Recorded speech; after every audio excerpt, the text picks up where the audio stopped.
नमस्कार दोस्तों, आप देख रहे हैं एशिया विल हिंदी और मैं हूं दिलीप खान। आज के लाइव में मैं आपको बताने वाला हूं कि कोरोना वायरस के दौर में दुनिया के अलग अलग मुल्कों में माफिया क्या कर रहे हैं। बहुत इंटरेस्टिंग चीज़ें दुनिया भर में घट रही हैं। उनमें से एक है कि कई मुल्कों में माफिया की तरफ से जो काम किए जा रहे हैं उन पे सरकार नज़र रखी हुई है, सरकार परेशान है, फिर भी माफियाओं का काम बदस्तूर जारी है।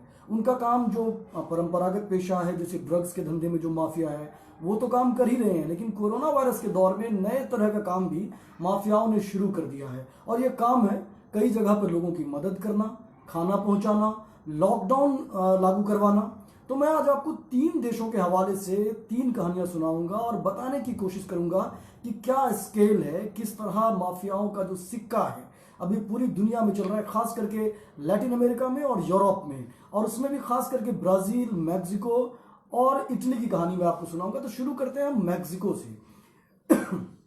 अगर आप फिल्मों के शौकीन हैं तो मैक्सिको में आपने ड्रग माफियाओं से जुड़ी हुई कई सारी कहानियां फिल्मों में, वेब सीरीज में आपने देखी होगी। अल चापो का आपने नाम जरूर सुना होगा। आपने नार्कोस अगर देखी नेटफ्लिक्स पे, या फिर अल चापो पे ही बनी जो सीरीज है वो अगर आपने देखी होगी, तो अल चापो के नाम से आप वाकिफ होंगे। जो योकिन अल चापो गुज़मान, जो उनका पूरा नाम है और अल चापो के नाम से फेमस है। मैं आज पहले मैक्सिको में इनकी कहानी सुनाता हूं, उसके बाद हम आगे बढ़ेंगे ब्राजील की तरफ। अल चापो एक जमाने में दुनिया का सबसे बड़ा ड्रग माफिया कहलाता था और 3 बार वो गिरफ्तार हो चुका। 1993 में, 2000 फिर 14 में और 2016 में। 1993 से लेकर 2001 के बीच में जेल में रहा और उसके बाद हाई सिक्योरिटी जेल से भाग गया। फिर उसके बाद 2014 तक वो बाहर रहा, फरार रहा। दुनिया भर की पुलिस, इंटरपोल, तमाम एजेंसीज करोड़ों डॉलर का इनाम रख के अल चापो को ढूंढती रही। 2014 में जाके अल चापो फिर पकड़ाया और उसके बाद फिर भाग गया। 2 साल फिर बाहर रहा और फिर 2016 से अब तक जेल में है।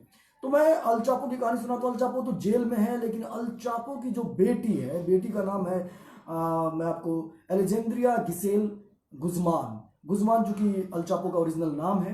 तो इन्होंने क्या किया है कि अभी मैक्सिको के कई शहरों में, और खास करके जो गुआडलाजरा, जो दूसरा सबसे बड़ा शहर है मैक्सिको का, वहां पर लॉकडाउन की स्थिति में और कोरोना वायरस के चलते जो लाखों लोग बेरोजगार हुए हैं, जो गरीब हुए हैं, जो आर्थिक तंगी से जूझ रहे हैं, उनको अल चापो की बेटी की कंपनी ने खाना सप्लाई करना शुरू कर दिया। हालत यह है कि उस खाने के पैकेट पे अल चापो की तस्वीर छपी होती है और जो कंपनी का नाम है अल चापो 701, उसका लोगो छपा हुआ होता है। तो कई सारे लोगों को जो खाने का पैकेट दिया गया, उसमें चीनी, जो राशन का तेल है, फिर चावल, उसके अलावा और भी कई सारे सामान देना शुरू किया। तो इस मामले ने जब सुर्खियां पकड़ी, जब अखबारों में खबरें छपनी शुरू हुई, जब सोशल मीडिया पे तस्वीरें वायरल होनी शुरू हुई, तो मामला इसके देखा देखी और भी जो गैंग है, अल चापो के अलावा जो और गैंग है, जैसे 2 गैंग का मैं नाम आपको बताता हूं। एक गैंग है जलिस्को न्यू जनरेशन और दूसरा गैंग है लॉन्स दुरांगो कार्टल्स। इन गैंग्स ने भी इसी तरह का काम शुरू कर दिया और लॉकडाउन में लोगों को खाना वाना पहुंचाना शुरू कर दिया। कुछ लोगों को शैम्पू भी बांटे, टॉयलेट पेपर भी बांटे, जहां पर जिन लोगों को जिन चीज़ों का अभाव था वो इन लोगों ने सप्लाई करनी शुरू की। मामला जब ज़्यादा बड़ा हुआ तो राष्ट्रपति को इस पर बयान देना पड़ा और मैक्सिको के राष्ट्रपति ने ये कहा, इन माफियाओं से अपील की कि आप लोग जो ये काम कर रहे हैं और गरीबों के बीच में खाना बांट रहे हैं, इससे आपका जुर्म कम नहीं होगा। अगर आपको सही काम करना है तो ये खाना बांटना बंद कीजिए और अपना जो जुर्म है उसको कबूलिए और सजा काटिए और अपने बुरे कर्मों का प्रायश्चित कीजिए। इस तरह से जो आप बढ़िया बनने की कोशिश कर रहे हैं समाज की नज़र में, ये अच्छा नहीं है। बताया जा रहा है कि मैक्सिको में अभी जो इकोनॉमिक क्राइसिस का दौर चल रहा है और ख़ास करके कोरोना वायरस के बाद, उसमें इन माफियाओं ने अपनी जो सामाजिक स्वीकार्यता है, जो सोशल एक्सेप्टेंस है, उसको मजबूत बनाने के लिए इस तरह का कदम उठाना शुरू किया है। और जहां जहां लग रहा है कि स्टेट नहीं पहुंचा है, मान लीजिए सरकार कहीं पर पहुंचने में नाकाम रही है, या फिर जो व्यापक आबादी है, बड़ी आबादी है, उनके कंसर्न को सरकार ने एड्रेस सही तरीके से नहीं किया, तो वो जो खालीपन आया, उस खालीपन को भरने की कोशिश माफियाओं ने करनी शुरू की। और हुआ यह है कि जो ग्वाडलाजरा है या न्यू मैक्सिको है या कई शहर हैं, वहां पर इन माफियाओं के प्रति लोगों की हमदर्दी भी बढ़ने लगी है। स्टेट के लिए और सरकार के लिए ये एक बड़ी खतरे की घंटी है।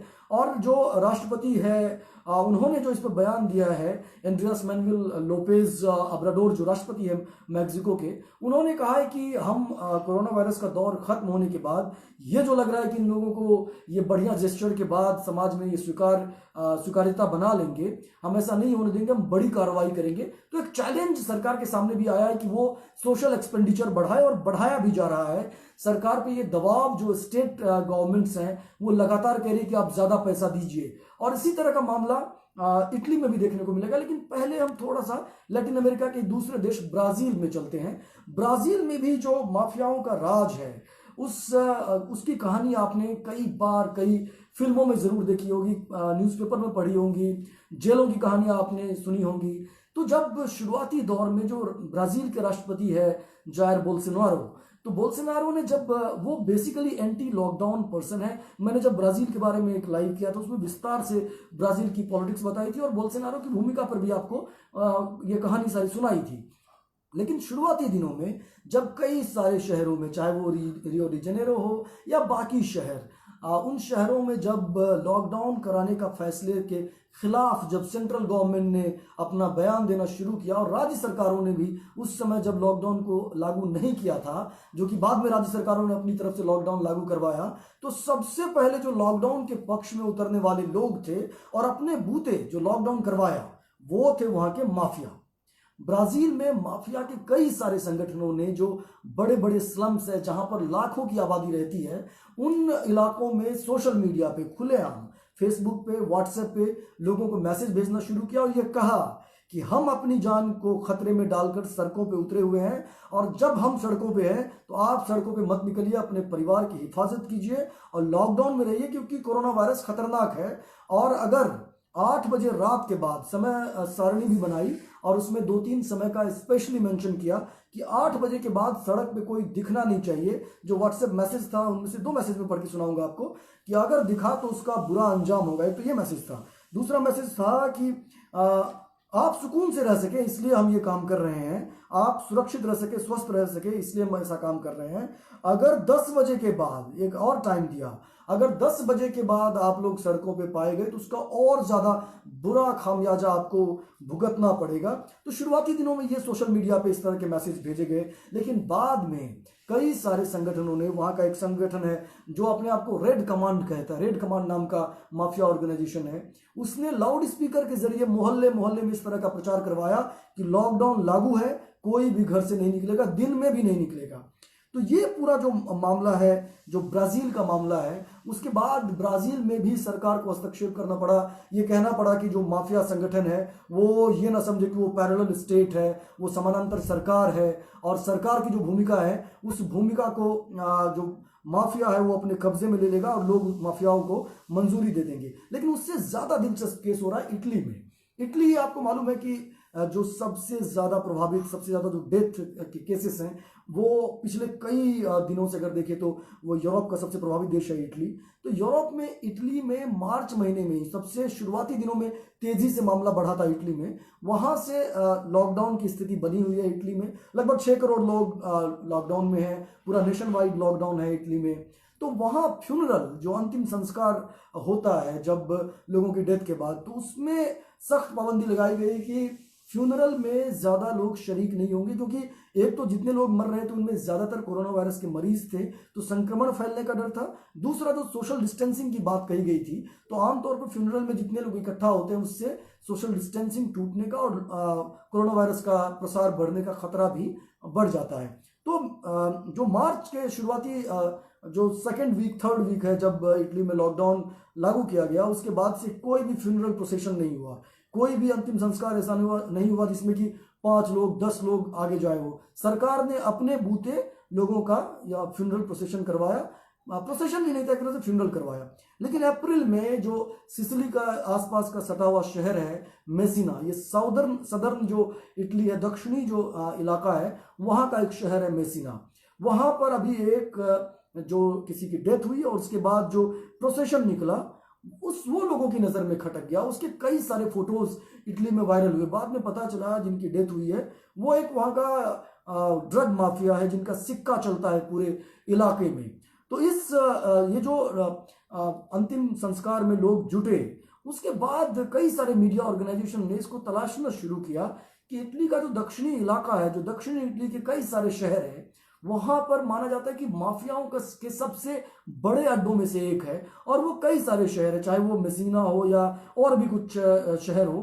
तो उन शहरों में पता चला कि जो ड्रग माफियाओं का अभी जो कारोबार है, अभी जो उनकी सक्रियता है, वो ठीक उसी तरह जिस तरह आपको मैंने शुरुआत में मैक्सिको की कहानी सुनाई थी, वो भी वहां पर लोगों के बीच खाना बांट रहे हैं, मास्क बांट रहे हैं, सैनिटाइजर बांट रहे हैं और भी तरह तरह की चीजें बांट रहे हैं। और सरकार पर ये लगातार दबाव बन रहा है। मैं आगे बताऊंगा कि सरकार ने वहां पर क्या किया है, किस तरह का दबाव वहां पर बन रहा है। लेकिन मैं बस एक 2-3 एग्जाम्पल के साथ इटली की कहानी सुनाता हूं कि ये माना जाता है कि इटली में अभी ड्रग माफियाओं के लिए जो ये सब काम है, कोरोना वायरस के दौर में मदद करने का काम, ये सब तो कर ही रहे हैं, लेकिन इसके साथ साथ जो उनका मेन काम है ड्रग का धंधा फैलाने का, वो काम और ज्यादा बढ़ गया है। आमतौर पे लोग मानते हैं कि कोरोना वायरस में लॉकडाउन है तो लोग ड्रग की सप्लाई कैसे होगी, लेकिन कई सारे अखबारों के हवाले से, जो वहाँ का लोकल अखबार है जैसे ला रिपब्लिका या और भी कई सारे अखबार, उनका मानना है कि अभी हुआ क्या है कि पुलिस का सारा जोर मेन शहरों में हो गया है, तो बंदरगाहों पे और एयरपोर्ट्स पे निगरानी कम हो गई है। तो ड्रग माफियाओं का जो सप्लाई चेन है, वो सप्लाई चेन और ज्यादा मजबूत हो गया है। वहां पर एक ड्रग माफियाओं का संगठन है, एंड्रेक्टा गैंग। एंड्रेक्टा गैंग का माना जाता है कि यूरोप के 80% कोकेन बाजार पर इस गैंग का अकेले कब्जा है। ये गैंग लगातार ये सब काम करने के साथ साथ गरीब लोगों को पैसे अभी लैंड कर रहा है, उधार दे रहा है, जिसको जरूरत है हमसे पैसे लो, बाद में हमें वापस करना। और ये कहानी कोई ताज़ा कहानी नहीं है, मैं पहले सुनाऊंगा कहानी इसके बाद कि 2008 के इकोनॉमिक क्राइसिस के बाद किस तरह यूरोप के कई देशों में, खास करके इटली में, इन माफियाओं ने किस तरह मार्केट में जो लिक्विडिटी है, जो नकदी है, इसका किस तरह प्रसार किया था। तो अभी एक उदाहरण से शुरू करते हैं कि एक पत्रकार है सेल्वो पोलाज़ोलो। सेल्वो पोलाज़ोलो ने जो पोलेर्मो शहर है इटली का, जिसको माना जाता है कि ड्रग माफियाओं का एक होल्ड वाला शहर है पोलेर्मो, पोलेर्मो के एक ऐसे ही गैंग के बारे में एक खबर छाप दी जिसमें वो खाना वाना बांट रहे थे और ये कहा कि ये लोग खुल के माफियाओं के पक्ष में लोगों को उतरने की बात कर रहे हैं। जब खाना बांट रहे हैं तो गरीबों को ये भी कह रहे हैं कि आप माफियाओं का साथ दो। जो ड्रग चेन है, ड्रग नेटवर्क है, उसमें लोगों का साथ भी मांग रहे हैं। तो सेल्वो पोलाज़ोलो को डेथ जान से मारने की धमकी मिली। अब पोलाज़ोलो जो ला रिपब्लिका के पत्रकार हैं, उन्होंने बाद में बताया कि इन इलाकों में माफिया बहुत मजबूत है और उनके पास काफी नकदी है, इसलिए लोगों को वो लोग अभी नकदी में भी मदद पहुंचा रहे हैं। और कई सारे लोगों को, जो बेरोजगार लोग हैं, जो संकट से जूझ रहे लोग हैं, उनको मदद कर रहे हैं। बाद में उस मदद के बदले अपने लिए मदद मांग रहे हैं। जैसे वहां पर जो हालात हैं, वो हालात कोई दक्षिणी जो इटली है वो बहुत ज्यादा प्रभावित नहीं है कोरोना वायरस से। आमतौर पे उत्तरी इटली का प्रांत, खास करके लोम्बार्डी प्रांत ज्यादा प्रभावित है। लेकिन दक्षिणी इटली में इकोनॉमिक क्राइसिस 2008 के बाद से अब तक लगातार गहराता ही चला गया है। वहां पर हालात बहुत सुधरे नहीं है, एक के बाद एक कई सारी वजहों से वहां पर जो इकोनॉमिक क्राइसिस है वो लगातार मजबूत हुआ है। तो पिछले दिनों एक इटली का एक वीडियो जो काफी वायरल हुआ था, मैं उसमें एक व्यक्ति अपनी बेटी को रोटी खिला रहा है, ब्रेड खिला रहा है, उसका एक जो वीडियो में मैसेज भेजा गया था, मैसेज दिया गया था, वो मैसेज में पढ़ के सुनाता हूं। उससे अंदाजा चलेगा कि कैसे माफिया अपने लिए उर्वर जमीन के तौर पर इन सारी स्थितियों को देख रहे हैं। वीडियो में जो व्यक्ति है उनका नाम है लियोसिला ऑरलैंडो। इन्होंने वीडियो में अपील की थी सरकार से, ये कहा था कि अगर मेरी बेटी को रोटी का टुकड़ा भी नहीं मिल सकता तो जितने सुपरमार्केट है, मैं इन सारे सुपरमार्केट को बर्बाद कर देना चाहता हूं, मैं लूट लेना चाहता हूं। तो इस तरह की भयावह स्थितियां हैं जब कई लोगों के पास भूख मिटाने के पैसे नहीं है। एक सर्वे है फोर्ब्स का, फोर्ब्स ये कहता है कि 2009 में सिसिली में, अकेला जो सदर्न इटली का एक प्रांत है, सिसिली में 76,000 दुकानें थी जब इकोनॉमिक क्राइसिस आया। 2008-9 की बात कर रहा हूं। और वो 76,000 दुकानें 2019 में घट के उसमें 7-8 हजार दुकानें बंद हो गई। लगभग 69,000 दुकानें 2019 में रह गई। अब फोर्ब्स का आकलन है इन दुकानों की संख्या में बेतहाशा और कमी दर्ज हुई है। लगभग 10 से 20 हजार दुकानें और बंद होने की कगार पे है। अकेले पोलेर्मो शहर में फोर्ब्स का मानना है कि 50,000 से ज्यादा ऐसे परिवार है जिनका इनकम, जिनकी आमदनी शून्य हो चुकी है, जिनके पास अभी रोजी रोटी के लाले पड़ रहे हैं। तो इन सारे लोगों को अभी जो इकोनॉमिकली वीकर सेक्शन है, इकोनॉमिकली जो तंगहाली में जी रहे हैं, इनको माफिया अपना निशाना बना रहे हैं और इनको मदद भी पहुंचा रहे हैं। जैसे पुलिस की नजर कब पड़ी इन सारी घटनाओं पे, तो एक व्यक्ति है गुसेप कुसिमानो, इसको पुलिस ने गैंग से जुड़े मामलों में हाल ही में गिरफ्तार किया था, पूछताछ की जा रही थी, इंटरपोल के भी रडार पे है। अभी ये अपने ऑफिशियल फेसबुक से एक अपील इस कुसिमानो ने की, जिसमें ये कहा गया कि अगर आप लोगों के पास जरा भी पैसे देने की क्षमता है तो आप लोग हमें मदद कीजिए। हम बच्चों की मदद करना चाहते हैं, हम गरीबों की मदद करना चाहते हैं। आपके पैसों से उन लोगों की मदद होगी जिनके पास खाने का संसाधन नहीं है, साधन नहीं है। तो ये माना जा रहा है, कई सारे लोग ये कह रहे हैं, जो एक्सपर्ट है क्रिमिनोलॉजी के, जो ऑर्गेनाइज्ड क्राइम का अध्ययन करते हैं, उनका मानना ये है कि ऐसी अपील के जरिए जो इनका पैसा है, जो लैंड कर रहे हैं, उसको वैधता देने के लिए कि देखो हम चंदा तो लोगों से ले रहे हैं, भले ही चंदा आए ना आए, लेकिन अपना पैसा ये मार्केट में लगा के लोगों में बांट रहे हैं, बाद में वो वसूली करेंगे। और इसका कई सारे उदाहरण मैं आगे दूंगा कि किस तरह जो ब्लैक मनी है उसको कैसे लीगल मनी में तब्दील इन लोगों ने किया। तो जब इस तरह की घटनाएं घटी तो उसके बाद जो इटली के कई सारे शहरों के मेयर्स हैं, कई स्टेट गवर्नर्स के जो बड़े अधिकारी हैं, उन लोगों ने कहा कि देखिए माफियाओं ने इसके जरिए 2-3 काम किया है। एक काम तो ये किया है कि अपने लिए वो सामाजिक स्वीकार्यता बढ़ा रहे हैं, और दूसरा ये किया है कि वो अपने आप को ऑल्टरनेट स्टेट के तौर पर लोगों के बीच में स्थापित करने की कोशिश कर रहे हैं, और ये बताने की कोशिश कर रहे हैं कि सरकार हमारा कुछ नहीं बिगाड़ सकती, सरकार कमजोर है, जहां सरकार मदद को नहीं आ रही वहां हम पहुंच रहे हैं। तो अगर ये मान्यता लोगों के बीच में घर कर गई, अगर लोग इन मान्यताओं में यकीन करने लगे, तो सरकार से, स्टेट से लोगों का विश्वास डिगेगा। इसलिए आप और ज्यादा मदद कीजिए। तो इटली की सरकार ने शुरुआत में कोरोना वायरस से जूझने के लिए 4 अरब 30 करोड़ यूरो का एक फंड रिलीज किया था, लेकिन मेयर्स की इन अपील के बाद खाने पीने के लिए अलग से माफियाओं की इन हरकतों को ध्यान में रखते हुए जो मेयर ने अपील की थी, उसके बाद सरकार ने अलग से 40 करोड़ यूरो का एक फंड रिलीज किया, जो सिर्फ लोगों में जो जरूरतमंद लोग हैं उनके खाने पीने के मद में खर्च किए जा रहे हैं। तो एक जो उदाहरण दे रहा था मैं शुरू में आपको कि जब 2008 का इकोनॉमिक क्राइसिस आया था, उस क्राइसिस में इन संगठनों ने क्या किया, माफिया संगठनों ने क्या किया। तो एक माफिया संगठनों ने एक समूह बनाया जिसका नाम रखा SOS इम्प्रेसिया। इस SOS इम्प्रेसिया के बैनर तले माफिया संगठनों ने जब ये पाया कि इटली के बड़े बड़े बैंक बिल्कुल संकट में, जो सबसे बड़ा बैंक है वो एम्पेरिकल बैंक से मदद मांग रहा है, वो सेंट्रल बैंक से मदद मांग रहा है, बाजार में लिक्विडिटी नहीं है, नकदी नहीं है, तो जो कारोबार है, जो कारोबारी है, वो बुरी तरह त्रस्त थे।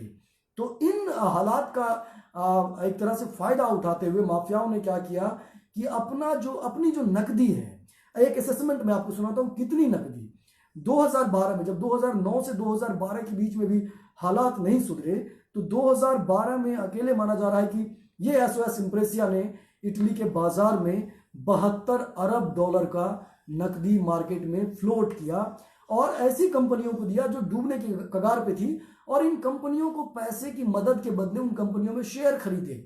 इस तरह से जो लीगल जो ब्लैक मनी था, उस ब्लैक मनी को ये लीगल टेंडर में तब्दील कर दिया, और इस पूरे प्लान का नाम दिया गया, इसको नाम दिया गया नेशनल इमरजेंसी। और इस तरह से जो मार्केट में नकदी का पैरेलल बाजार है, ये माफियाओं ने वहां पर खड़ा किया। और इस बाजार का जो अगर आप हालात देखेंगे कोरोना वायरस के दौर में, जिसका लगातार कई जगह पर अध्ययन हो रहा है, तो जो नेशनल इमरजेंसी की बात कर रहा था, लगभग उसी तर्ज पे जो अभी पोलेर्मो में अभी हो रहा है, एक फेसबुक पेज बना है जिसका नाम है नेशनल रिवॉल्यूशन।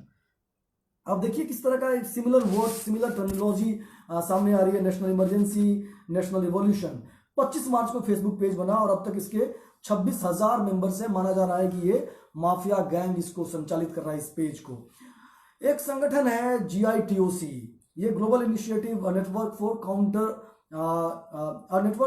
टेररिज्म। तो ये संगठित अपराध का अध्ययन करने वाली दुनिया के तमाम एक्सपर्ट्स के 500 एक्सपर्ट्स का एक संगठन, एक संस्था है। इन संस्थाओं ने मिलके, सारे एक्सपर्ट्स ने मिलके एक रिपोर्ट रिलीज की है। रिपोर्ट का नाम है crime and contagion, the impact of a pandemic on organised crime. ये सिर्फ कोरोना वायरस के बाद जो ऑर्गेनाइज्ड क्राइम और माफियाओं का जो दबदबा बढ़ा है उस पर यह रिपोर्ट है। रिपोर्ट में यह कहा गया है कि माफियाओं पर सरकार कार्रवाई करने से बच क्यों रही है। आखिर क्या वजह है कि जब ज्यादातर लोग बाहर नहीं है, माफिया अगर बाहर निकल रहे तो पुलिस एकदम से क्रैकडाउन क्यों नहीं कर रही। उसकी वजह दो है। एक तो ऐसे जो जरूरतमंद लोग हैं अचानक से उनकी मदद छिन जाएगी, नंबर वन। हालांकि सरकार इन मदद को डिस्करेज करने के लिए आगे आ रही है और पैरेलल तौर पे इसको रिप्लेस करने की कोशिश सरकारें कर रही है। लेकिन दूसरी बड़ी वजह है कि इस रिपोर्ट का ये कहना है कि कई सारी जगहों पर, खास करके इटली का एग्जाम्पल है, अमेरिका का एग्जाम्पल है और मेक्सिको का एग्जाम्पल है। इटली में एम्बुलेंस जो मार्केट है, एम्बुलेंस का जो बाजार है, उस पर जो होल्ड है, दबदबा है, वो माफियाओं का है। मेडिकल इक्विपमेंट्स माफियाओं के कब्जे में है और कई सारे जो हेल्थ केयर जो सप्लाई है वो माफियाओं के कंट्रोल में है। क्योंकि आमतौर पे माना जाता है कि जो ड्रग की सप्लाई चेन है उसमें रेस्टोरेंट, एम्बुलेंस और इसके जरिए ड्रग पहुंचाने में आसानी होती है माफियाओं को। तो इन लोगों के साथ एक तो सांठगांठ होती है और गहरी मिलीभगत होती है। तो अगर सरकार ने माफियाओं पर क्रैकडाउन किया तो कोरोना वायरस के दौर में अगर मेडिकल सप्लाई जरा भी बाधित हुई तो सरकार की लड़ाई पूरी तरह कमजोर पड़ जाएगी और माफिया एक बार यह साबित करने की कोशिश कर सकते हैं कि कोरोना वायरस के दौर में जब सरकार और कमजोर होगी तो अपने आप को और ज्यादा असर्ट करने की कोशिश वो इन इलाकों में कर सकते हैं। एक रिपोर्ट है, रिपोर्ट कहती है कि अप्रैल में इंटरपोल ने अकेले अमेरिका में 121 ऐसे माफियाओं को गिरफ्तार किया जो 37 अलग अलग ऑर्गेनाइज्ड क्राइम संगठनों से जुड़े हुए थे और इनके पास से 34,000 ऐसे आइटम्स बरामद किए जो सैनिटाइजर्स थे, मास्क थे, अलग अलग मेडिकल इक्विपमेंट्स थे और इसको ये लोग ऑनलाइन वेबसाइट के जरिए सेल कर रहे थे, बेच रहे थे। ये थॉमसन राइटर का आकलन है कि 10% जो अमेरिका में मेडिकल सामान है वो माफियाओं के कंट्रोल में है और हर साल 10% सामान या तो चोरी हो जाती है या गायब हो जाते हैं ये सारे सामान। तो माफिया इस दौरान और भी देश है, अमेरिका के भी जो सदर्न अमेरिका है, खास करके जो मैक्सिको से सटे हुए इलाके हैं, कई सारे जो टेक्सास का इलाका है, कई सारे इस तरह के जो राज्य हैं अमेरिका के, वहाँ पर भी माफियाओं की इसी तरह की कहानी देखने को मिल रही है। जो अल चापो स्टाइल की कहानी है कि वो भले ही जेल में है, उनके संगठन के लोग बांट रहे हैं। कई जगह पर जो बाहर लोग हैं वो खुल के सरकार के खिलाफ, सरकार के पैरेलल, सरकार के समानांतर अपने आप को असर्ट कर रहे हैं, अपनी जमीन तलाश रहे हैं। तो ये थी अभी कोरोना वायरस के दौर में माफियाओं की कहानी कि कैसे माफिया इस दौरान जग के, कैसे माफिया इस दौरान सरकार के लिए बड़ी चुनौती पेश करते हुए लोगों की इस बिना पे मदद कर रहे हैं कि वो अपने लिए सामाजिक स्वीकार्यता को बहाल कर सके और अपना जो कार्टेल है उस कार्टेल में ज्यादा से ज्यादा लोगों को जोड़ सके या अपने लिए हमदर्दी हासिल कर सके। अगर ये वीडियो आपको पसंद आया हो तो आप अपने दोस्तों के साथ इसे शेयर कीजिएगा। एशियाविल पेज को यूट्यूब पे और फेसबुक पे, इंस्टाग्राम पे, ट्विटर पे लाइक करना और सब्सक्राइब करना ना भूलें। आखिर में एक बात की, आप लॉकडाउन में क्या कर रहे हैं इससे जुड़ा हुआ वीडियो हमें 1 मिनट का बना के भेजिए तो हम एशियाविल हिंदी के प्लेटफॉर्म पर उसे जगह देंगे। मैं आपको एक व्हाट्सएप नंबर बताने वाला हूं, उस नंबर पे आपको ये वीडियो व्हाट्सएप करना है। नंबर है 9003074655। नमस्कार।